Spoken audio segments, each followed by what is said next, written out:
Overseas investment is equal to financial commitment plus OPI by person resident in India. फिर financial commitment में क्या था, एक तो डेट, फिर डेट के बाद था इक्विटी, और एक क्या था वो एन से था, कुछ क्या था याद ही नहीं आ रहा यार। ऐसे कैसे चलेगा, इतनी मेहनत करके इतने सारे चैप्टर सब कुछ पढ़ के रखा था, बट अभी ऐसा लग रहा है कि मैं सब कुछ फर्स्ट टाइम देख रही हूँ, कुछ भी समझ में नहीं आ रहा है कैसे होगा। 20 चैप्टर्स है, एक ही दिन है, कैसे रिवाइज करूंगी। तो आगे के पेपर्स भी कुछ खास अच्छे नहीं गए हैं, पता नहीं क्या होगा यार, कुछ समझ नहीं आ रहा है।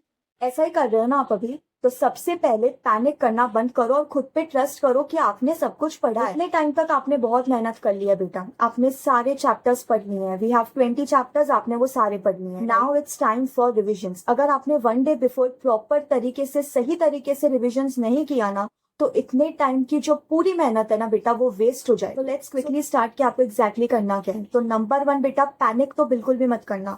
ऐसे बुक उठा के पढ़ने पलटो, नहीं आ रहा नहीं आ रहा, ये क्या भाई क्या था, स्टॉप इट। ये सब कुछ आपको बिल्कुल नहीं करना है।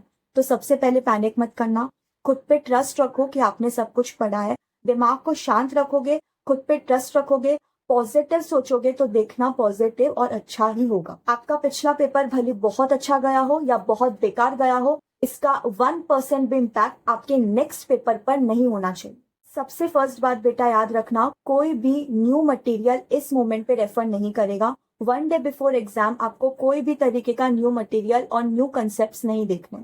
आपने अभी तक में जो पढ़ लिया है, बेस्ट पढ़ लिया है, अब उसको अच्छे से रिवाइज करो, उस पर कॉन्फिडेंस हासिल करो, एंड देन आप अच्छे से एग्जाम लिखने। अगर आपने मॉड्यूल से पढ़ाई की है, या आपके कोई हैंड रिटन नोट्स है उनसे पढ़ाई की है, या आपके कोई क्लासेस के नोट्स है उनसे पढ़ाई की है, तो आपको उसी से रिविजन्स करने। आपको कोई भी तरीके का न्यू मटेरियल रेफर नहीं करना है एंड मोमेंट पे।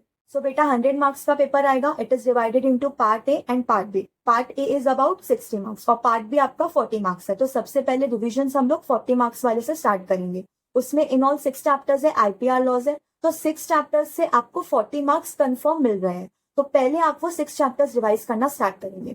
अब वो 6 चैप्टर्स आप किसी भी सीक्वेंस में उठा सकते हैं, आपको जिस सीक्वेंस में करना है वो सीक्वेंस में। अगर फिर भी किसी बच्चे को सीक्वेंस समझ में नहीं आ रहा है, तो वो ये सीक्वेंस फॉलो कर सकते हैं। सबसे पहले आप ले सकते हैं geographical indication, then you go with designs, trademark, copyright, patent, and then the introduction to IPR वाला चैप्टर। बिकॉज अगर आप ये 5 चैप्टर्स पहले रिवाइज कर लोगे, तो जो इंट्रोडक्शन वाला चैप्टर है वो 50% वैसे भी कवर हो जाएगा, तो उसमें आपको रिविजन टाइम लेस लगेगा। ये तो हो गए आपके 40 marks secure, right. Now what about the 60 marks. Now 60 marks का क्या आएगा बेटा, पार्ट ए। उसमें आपके टोटल बचते हैं अभी 14 चैप्टर्स, तो उनको आप कैसे रिवाइज करोगे। तो let's start with the small chapters. Small chapters क्यों मैम, बिकॉज अभी एग्जाम का 1 डे बिफोर है ना, तो coverage is more important, right. अभी ईसीआईपीएल में केस स्टडी बेस्ड क्वेश्चन तो ज्यादा आएंगे नहीं।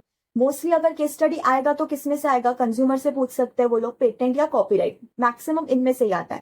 Basically ECIPL is all about your direct question वाला पेपर में बेटा ना, आपको सारे कंसेप्ट आने चाहिए, बिकॉज आईसीएसआई कोई भी कंसेप्ट पूछ सकती है, कोई भी कंसेप्ट छोड़ने का रिस्क इसमें नहीं ले सकते। सो कवरेज इज वेरी इंपॉर्टेंट। अगर आप स्टार्टिंग में बड़े चैप्टर्स लाइक एफडीआई, एफटीपी इनसे स्टार्ट करोगे तो आप डिमोटिवेट हो जाओगे, बिकॉज ये बहुत लेंथी चैप्टर्स है, बहुत वास्ट चैप्टर्स है, आपको बहुत ज्यादा टाइम भी लगेगा रिविजन के लिए। तो आपको लगेगा अरे यार दोपहर के 4 बज गए, 5 बज गए और मेरा सिर्फ इतना ही हुआ है, कल एग्जाम है, इतने सारे चैप्टर्स रिवाइज करने बाकी, इतना ही टाइम है, मैं कैसे करूंगी। तो बेसिकली आपको क्या करना है, स्टार्टिंग से ही आपको कवरेज पे फोकस करना है। तो let's start with the small chapters, जिससे आपको कॉन्फिडेंस आएगा। क्या कर सकते हो, पहले बेनामी कर लो, फिर एफईओ कर लो, एंड देन मनी लॉन्ड्रिंग वाला कर लो। उसके बाद आप कर सकते हो consumer and competition act, because ये दोनों चैप्टर्स कंपैरेटिवली बहुत ईजी है, इनके कंसेप्ट बहुत ईजी है, इतने ज्यादा टेक्निकल नहीं है, प्लस एग्जाम में बहुत ज्यादा पूछे जाए। आप ले सकते हो legal metrology, RERA and sales. उसके बाद आप फॉरेक्स वाले चैप्टर्स पे आ जाओ। पहले आप कर सकते हो फेमा, देन आप ले लो एफसीआरए, फेमा एफसीआरए हो जाएगा। फिर आप कर सकते हो ये 3 चैप्टर साथ में रिवाइज कर लेना, ECB, FDI and ODI, and then end में आप एफटीपी करना। बात का बहुत अच्छे तरीके से ध्यान रखना कि 1 डे बिफोर एग्जाम कुछ भी चीज रिकॉल करने की कोशिश मत करना। पहले आपने बहुत अच्छी तरीके से याद कर लिया है कंसेप्ट, सब कुछ अच्छे से लर्न कर लिया है, एग्जाम के 1 डे बिफोर उनको रिकॉल करने की कोशिश मत करो। बुक बंद करके याद करने की कोशिश मत करो कि मुझे वो कंसेप्ट याद आ रहा है, यानी वो नहीं आएगा। तो बहुत जेन्युइन बात है बेटा, टाइम कम है, सिलेबस ज्यादा है, एग्जाम प्रेशर है, ऐसे प्रेशर में रिकॉल करने में आप टाइम वेस्ट मत करना। What you have to do is you have to do the active reading.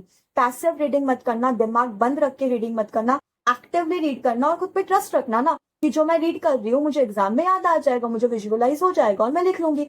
5 marks का क्वेश्चन है, मैं लिख के आऊंगी। इतना ट्रस्ट रखना खुद पर कि कल ही एग्जाम है, आपको सब कुछ याद रहेगा। ऐसा नहीं है कि 1 महीने या 10 दिन बाद एग्जाम है, कल ही एग्जाम है, आपको सब कुछ याद रहेगा। और अगर कोई कंसेप्ट याद नहीं आ रहा है तो ट्रस्ट मी, अगर आप एक्टिवली रीड करोगे तो आपको कंसेप्ट विजुअलाइज होंगे, पेज विजुअलाइज होगा, आंसर्स विजुअलाइज होंगे and it will help you in the exam. And आप कुछ ना कुछ 5 मार्क्स या 4 मार्क्स के लिए लिख के आ ही जाओगे, ट्रस्ट योरसेल्फ। सो पूरा सिलेबस रिवाइज करना आपकी प्रायोरिटी होनी चाहिए। एक कंसेप्ट पे ज्यादा टाइम वेस्ट मत करना, क्रूशियल टाइम है, टाइम कम है, तो इफेक्टिवली यूटिलाइज करना अपने टाइम। एंड यस बेटा, last but the most important thing, take at least 4 to 5 hours of sleep before every exam.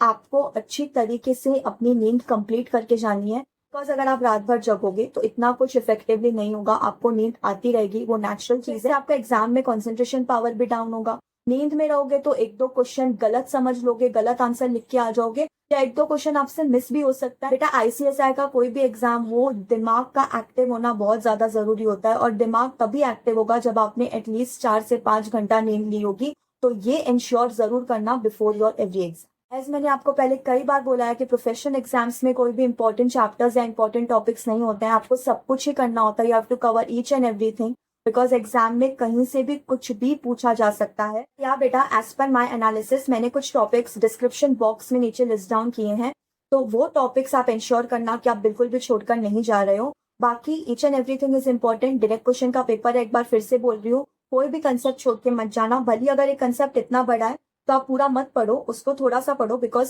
3, 4 या 5 मार्क का आपको आंसर लिखना है। तो अगर आप उसमें थोड़ा सा भी पढ़ के जाओगे, उतना भी लिख दोगे, तो एटलीस्ट कुछ मार्क्स आपको मिल जाएंगे, राइट।